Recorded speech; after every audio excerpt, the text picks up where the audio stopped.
तो अस विचारी तजी संशय राम ही भजे बिरमीन।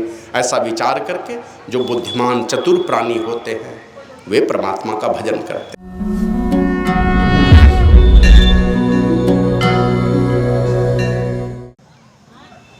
एक दिन कभी हमने चर्चा की थी मच्छर की आयु, पढ़े लिखे लोग जानते हैं, क्या दिन? 3 दिन, मैक्सिमम है 6 दिन मच्छर की आयु। अंडा, लार्वा, प्यूपा और वहाँ से मादा, ये क्या कहते हैं, वयस्क मच्छर। और 6 दिन में लाख लाख बच्चे पैदा करके चले जाते हैं। अब बीच में किसी के हाथ के नीचे आ गया तब तो 1-2 दिन में ही चला जाएगा वो। यही आयु है। अब ब्रह्मा जी की आयु 1000 चौकड़ी बीतने पर, माने 1000 सतयुग त्रेता द्वापर कलयुग बीतता 1 दिन होता है। मच्छर को ब्रह्मा, अब ब्रह्मा को मच्छर से भी तुच्छ बना सकते हैं परमात्मा। अगर कृपा हो जाए तो मच्छर भी हो जाएंगे ब्रह्मा, और कृपा से विमुख हो गए तो ब्रह्मा के पद से नीचे उतर के चले जाएंगे, यहाँ पर मच्छर भी बन जाएंगे, उससे भी नीची जोनी में जा सकते हैं। तो अस विचारी तजी संशय राम ही भजे बिरमीन। ऐसा विचार करके जो बुद्धिमान चतुर प्राणी होते हैं वे परमात्मा का भजन करते हैं। और यही सारी बात है, जो भी संत आए संसार में, सब लोग, सारे महापुरुष, सारे शास्त्री इसी बात की दुहाई देते हुए, यही बात की गवाही दे करके सारे संत महापुरुष यही कह करके गए हैं। हमारे गुरु, हम लोग बहुत सारे संतों को पढ़ते हैं, लेकिन जो हमारे गुरु महाराज हुए उनकी बहुत सारी बातों को, बहुत कुछ हम सारे सत्संगी लोग जानते हैं। कबीर साहब के जीवन की बहुत घटना नहीं जानते हैं, गुरु महाराज के जीवन की बहुत घटना जानते हैं। तो अंतिम समय जब गुरु महाराज जाने लगे इस दुनिया से, क्या कह के गए? सुकृत कर रहिए संसार में, संसार में बढ़िया काम करें, संसार के लोग जय जयकार करेंगे, आपको आशीर्वाद देंगे, आपके भले की सोच रखेंगे लोग, है ना। लेकिन भले की सोच रखेंगे, आपका जय जयकार होगा, आपको आशीर्वाद देंगे, लेकिन इससे आपका पारलौकिक जीवन शांति में नहीं हो सकता है। यदि इसी संसार में होगा जय जयकार, आप कंबल बांट दीजिए, स्वेटर दे दीजिए, भंडारा कर दीजिए, सब चलेगा, संसार में कीर्ति होगी। लेकिन इसके बाद का जो जीवन है, इसके बाद के जीवन को सजाने के लिए गुरु महाराज का नाम सुमिर ले को जाने कल की। बाबा कबीर कहते हैं, दिन 10 नैहरवा खेली लेनी सासुर जाना हो, एक तो अंधेरी कोठरी जा में दिया न बाती हो, बहियाँ पकड़ी जम ले चले कोई संग न साथी। आ रहा है वो दिन, धीरे धीरे जवानी बीती और धीरे धीरे जवानी को भी पार कर जाने के बाद भी लगता है कि शायद अभी भी बहुत शक्ति है, लेकिन देखते देखते देखिए पता भी नहीं चलेगा, बीच में झटका दे देगा आपके शरीर में, लगे एक ही दिन में सब पावर कहाँ चला जाएगा पता नहीं लगता है। आज से 10 वर्ष पहले जो जवान लोग, आज से 10 वर्ष के पास जो पहले जो आपके पास सामर्थ्य थी वो सामर्थ्य नहीं है। धीरे धीरे क्या कहते हैं, आपका मन भी क्या कहते हैं डगमगाना शुरू हुआ, शरीर बल भी जवाब देने लगा। ये सारी दुखद परिस्थिति सबके जीवन में आती चली जा रही है।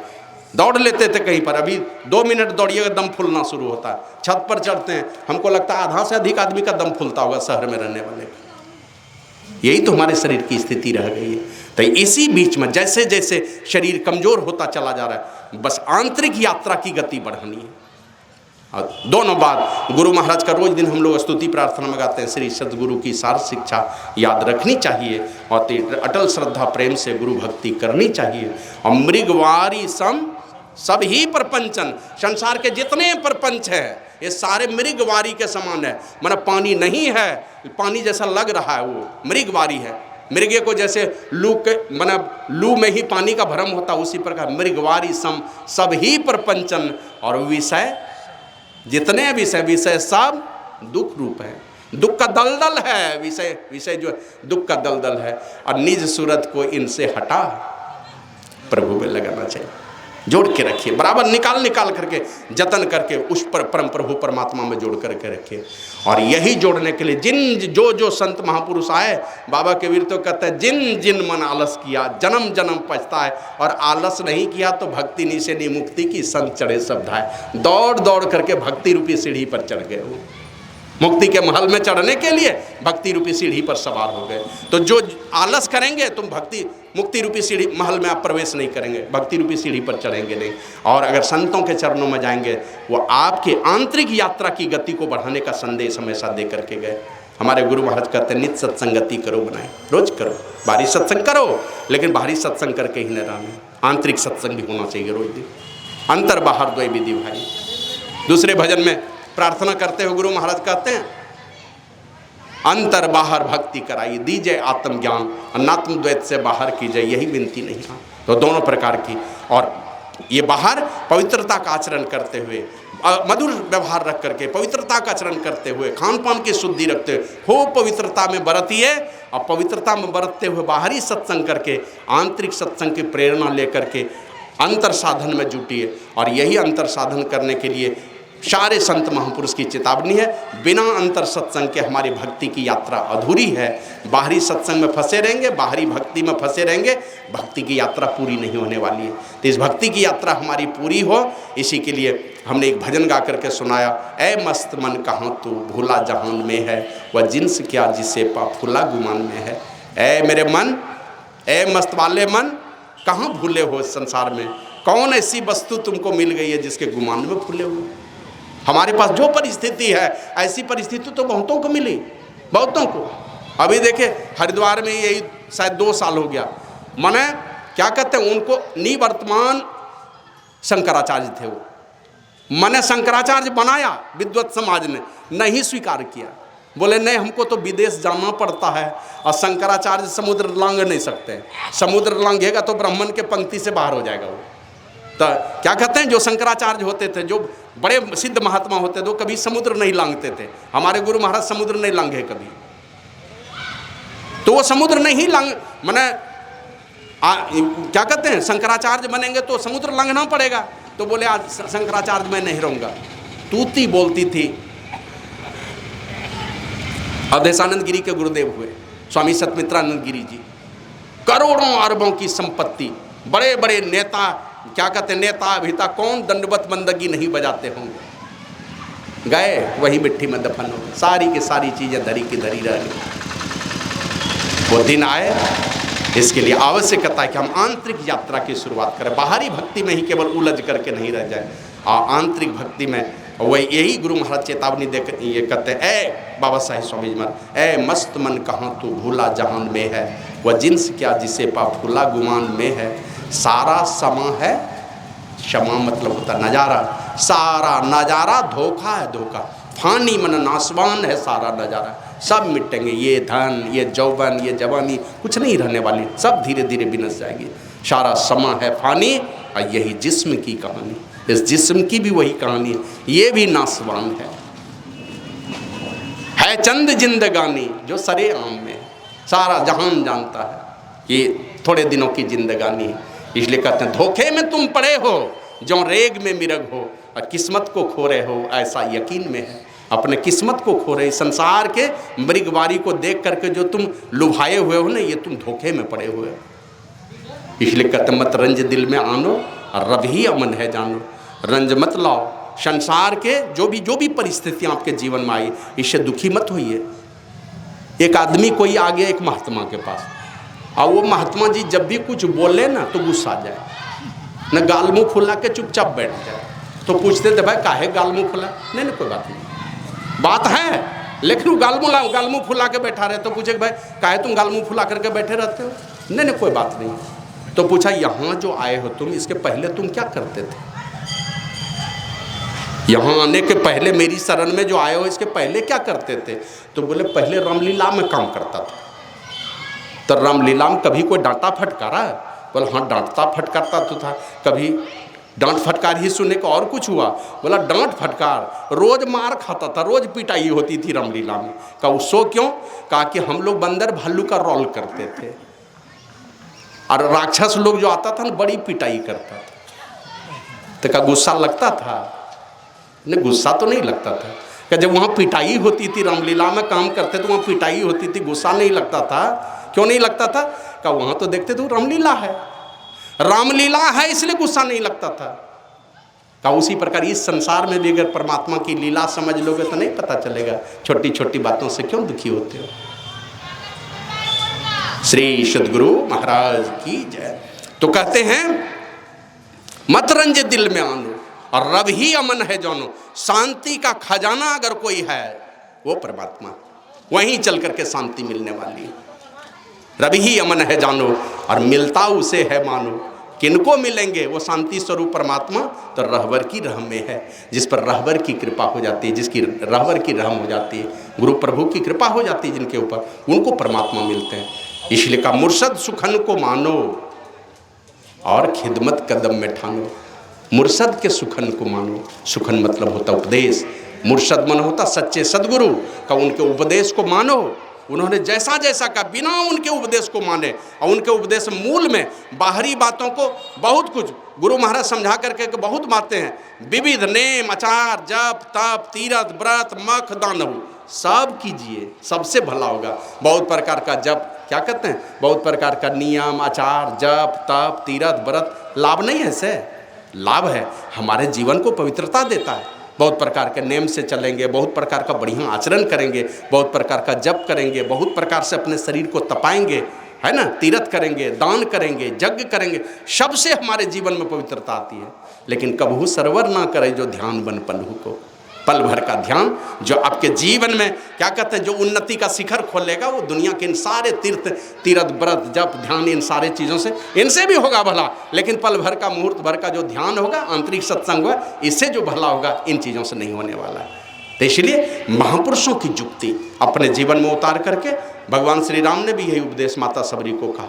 4-5 प्रकार की भक्ति, बाहरी भक्ति बताया, लेकिन कहा कि सब कुछ करना, प्रथम भगति संतन कर संगा, महापुरुषों के चरणों में चल करके, और वहाँ से यात्रा की शुरुआत होती है। तो ये काम महापुरुषों से जुक्ति सीख करके, उनके जुक्ति के मुताबिक खान पान की शुद्धि रख करके, और गुरु महाराज तो कहे हैं बहुत चीज़ खाने के लिए मना किए, दारू गांजा भांग अफीमा ताड़ी चंडू मदक कुकीना सहित तंबाकू नशा है जितने, तजन योग तजदारो तितने, और मांस मछलियाँ भोजन त्यागो, हमेशा सतोगुनी भोजन कीजिए। एक दिन देख रहे थे फेसबुक में, शायद हम शेयर भी कर दिए बहुत लोगों को, देखे एक टोकरी लाया, पता नहीं समुद्री जीव था क्या है पता नहीं, हमने तो समझा नहीं, मेढक के तरह, मेढक के तरह हाथ में लिया और पीठ पर ऐसे चाकू चला दिया, जैसे मेढक के पीठ पर चाकू चलाया, चमड़ा हटाया, ये एकदम ऐसे 5 उंगली से नोच करके भीतर से निकाला, जैसे चाउमीन पीला पीला लगता है ना, एकदम लगता था चाउमीन ही रहे, उसमें लिखा था ये सब चाउमीन में मिला करके तैयार किया जाता है। खान पान को प्रथम समारोह, तब रस रस सब गुण मारो, तो खान पान की शुद्धि रख करके और महापुरुषों से जुक्ति सीख करके खूब दुनिया के सारे विकारों से बचाइए अपने आप। अपने मन से भी बिन बुलाए भी आता है, और हम लोग जानबूझ करके बुला लेंगे तो और कचरा का ढेर हो जाएगा। गुरु महाराज एकदम शुद्ध सात्विक और सरल बन करके, जितना सरल बन करके सारे कचरों से बाहर कर दीजिए। अब सरलता की एक छोटी सी घटना सुनाते हैं। होली पर्व खत्म हो गया, अब गरीब आदमी को जानते हैं पुआ पकवान बनता है तो पानिये से बना लेता है, कोई दूध देता है तो थोड़ा मुलायम पकवान रहता है। एक गरीब आदमी क्या किया, गुरु महाराज का ये कुर्मी चक में गुरु महाराज को एक कटोरा वही पुआ घटरा घर का सब क्या कहते हैं पत्थर के तरह हो गया था, सब वही ला के चढ़ा दिया। और गोविंद बाबू का नाम सुने ना, वो गोविंद बाबू उधर से आए, जिस एक कटोरा जो पुआ घटरा चढ़ाया था ना, उसमें 1 लोटा पानी दे दिया। तो जो चढ़ाया था वो आके कहते हैं मदन जी ये क्या कर दिया आप, हम गुरु महाराज को घटरा पुआ चढ़ाया, आप इसमें पानी डाल दिए। तो गोविंद मंडल कहते हैं कि आपको पता देखते नहीं है गुरु महाराज को, दांत गुरु महाराज का कितना कमज़ोर है, वो चबा सकेंगे, जबकि तस्वीर सजी है गुरु महाराज की, वहाँ पर चढ़ाया था। और गोविंद बाबू कहते हैं आपको नहीं दिखलाई पड़ता कि गुरु महाराज का दांत एकदम कमज़ोर है, थोड़े चबा सकेंगे, पानी डाल दिए तो थोड़ा मुलायम हो गया ना, अब गुरु महाराज चबा लेंगे। तो सरल बन के भोली एकदम जितना भोला बना लेंगे। माता सबरी के यहाँ प्रभु श्री राम गए, अब हम लोगों को कोई जूठा देगा तो नहीं खाएंगे, लेकिन भाव में इतनी विभोर है कि खिला पिला ली, और खिलाने के बाद तब पूछती कहीं विधि स्तुति करो तुम्हारे, उन्हीं से पूछती है आप बता दीजिए। अब मैं नीच हूँ बहुत तरह की बात कह करके, माने इतना भोलापन है, ऊंचाई के शिखर पर जो चला जाता है सीधापन आ जाता है। रामकृष्ण परमहंस भागे भागे चले जाते थे माता शारदा के रसोई में, शारदा कुछ खिलाओ, पकौड़ी खिलाओ, ये खिलाओ। अब वो लगता था कितने बड़े महापुरुष आ रही है, क्या क्या खाना चाहते हैं। का जब ये हमारा बचपना खत्म हो जाएगा ना, उस दिन तब ये रामकृष्ण रहने वाला नहीं है। ये बचपना माने बचपन का जो मेरा स्वभाव है, बाल स्वभाव जो है, ये स्वभाव जिस दिन मेरा खत्म हो गया उस दिन रामकृष्ण इस धरती पर नहीं रहेगा, चला जाएगा इस दुनिया से। बाल स्वभाव में सरल बनाइए, और सरल बना करके महापुरुषों से जुक्ति सीख करके और दृढ़ता के साथ मानस जप है, मानस ध्यान है तो शुरुआती प्रक्रिया। लेकिन इस प्रक्रिया में अब कल गए हैं हम लोग, एक मास्टर साहब मिले, रोने लगे। बाबा बहुत दिन से मानस जप मानस ध्यान दृष्टि साधन करे छे, लेकिन कुछ नहीं झलकले। अंत में यही बोलने लगे, कुछ नहीं दिखलाई पड़ा आज तक में, अब तो लगता है थोड़े दिन में मर जाएंगे। बाबा कोई उपाय कर दीजिए, कोई कृपा कर दीजिए। ऐसे नादानुसंधान की भी दीक्षा लिए हैं, लेकिन दृष्टि ही स्थिर नहीं होती। खूब एकाग्र होकर के चलते फिरते उठते बैठते खूब, अगर नहीं हो रहा है इसका मतलब हम मन में कहीं न विषयों का तरंग हो रहा है। उन विषयों के तरंगों के कारण हमारे क्या कहते हैं, मन में हिल डोल चल रहा है, मन में संसार के विषय बयार का प्रभाव है उनके अंदर में, इसीलिए मानस जप और मानस ध्यान दृढ़ता के साथ नहीं हो पाता। तो लाजाइए, शर्माइए मत कि हम बहुत दिन पहले दीक्षा ले लिए। क्या कहते हैं, बहुत लोग हैं उम्र बढ़ते जा रहा, नहीं पढ़ने में तेज हो पा रहा है, तो क्या करेगा, छिपाने से थोड़े तेज हो जाएगा। कोई न कोई उपाय ढूंढना चाहिए। तो गुरु महाराज कहते एकदम दृढ़ता के साथ ये मानस जप और मानस ध्यान कीजिए। और चल नहीं बनता है, ये दोनों नहीं हो पा रहा, तो आगे की यात्रा बड़ी मुश्किल है। तो इन दोनों के एकदम खूब सजा दे करके, नहीं होता मन ही मन जब तो बोल बोल करके कीजिए, घंटों घंटों कीजिए। एकदम क्या कहते हैं, उत्साह का वातावरण बनिए, महोत्सव का वातावरण बना के 2 घंटा 4 घंटा जैसे अखंड रामायण पाठ करते हैं ना, घुसिए कमरे में, बोल बोल करके कीजिए और सजा दीजिए मन को कि तुमको हम दूसरा काम करने नहीं देंगे, यही काम तुमको करना। ये नहीं बोल बोल करके 5 बार नहीं कर सकते, मन ही मन 100 बार कहाँ से कर लीजिएगा, 200 बार कहाँ से कीजिएगा, नहीं होगा। तो बोल बोल करके कीजिए, फिर उपांशु जप कीजिए और अंतिम में क्या कहते हैं, मानस जप कीजिए। और तब धीरे धीरे जब आदत लग जाएगी और मन भी समझ लेगा कि यही बार बार करता रहता, करवाता रहता है, दूसरा कोई काम करने नहीं देता है, मन आपका मान जाएगा। और ये काम में मन मान गया तो और गुरु की मूर्ति आप जैसे पुकारिएगा ना, राम को पुकारिएगा तो राम जी आ जाएंगे, कृष्ण को पुकारेंगे हो सकता आ जाएंगे, लेकिन आप अपने गुरु महाराज को पुकारिएगा तो नानी दादी आने लगती है। और किसी देवी देवता को पुकारिए तो हो सकता आ जाए, लेकिन गुरु को जैसे पुकारिएगा तो कोई तीसरे लोग आएगा जिसको हम कभी नहीं बुलाना चाहते हैं, वो भी आएगा। आपका जो दुश्मन है वो भी आने लगेगा जब गुरु को पुकारिएगा तो। लेकिन बार बार जब आप बार बार बुलाते हैं, हमने एक दिन कहीं पर कहा था, क्या बीच में कोई बैठे हैं, भाई जरा इधर आइएगा, तो दूसरे लोग उठ करके आने लगे, अरे भाई आपको नहीं बुला रहा हूँ, वो बगल वाले को, तो दूसरे लोग आने लगे। 3-4 बार जब बोलते हैं तब लोग समझ जाते हैं बीच में जो स्वेटर पहना हुआ आदमी उसको बुला रहा है ये, तब वो आदमी उठ के आता है। तो उसी प्रकार बार बार कोई मूर्त आपके सामने में आएगा, लेकिन जब आप उस रूप को हटाते रहेंगे कि नहीं नहीं ये रूप तो नहीं चाहिए मुझे, हमें तो वही वाला रूप चाहिए जिस रूप को हमने खुले आंखों से देखा है, जिनके चरणों में हमारा प्रेम है, वही वाला रूप आना चाहिए मेरे सामने में। तो गुरु महाराज समझेंगे तो धीरे धीरे पहले धुंधला रूप आएगा और अंततः वो स्वाभाविक रूप से आपके सामने में प्रकट हो जाएंगे। और वो अगर आए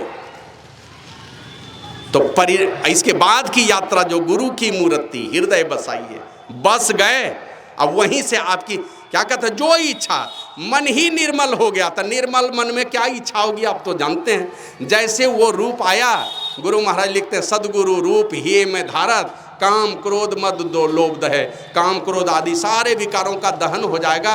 अब गुरु महाराज आपके अंदर में आके बैठेंगे तो जो इच्छा, और उस समय जब मन ही आपके बस में हो गया तो इच्छा सात्विक होगी, सारी इच्छाओं की पूर्ति होने लगेगी। तो दृढ़ता से मानस जप और मानस ध्यान करके यहीं पर स्थिर नहीं रहना है।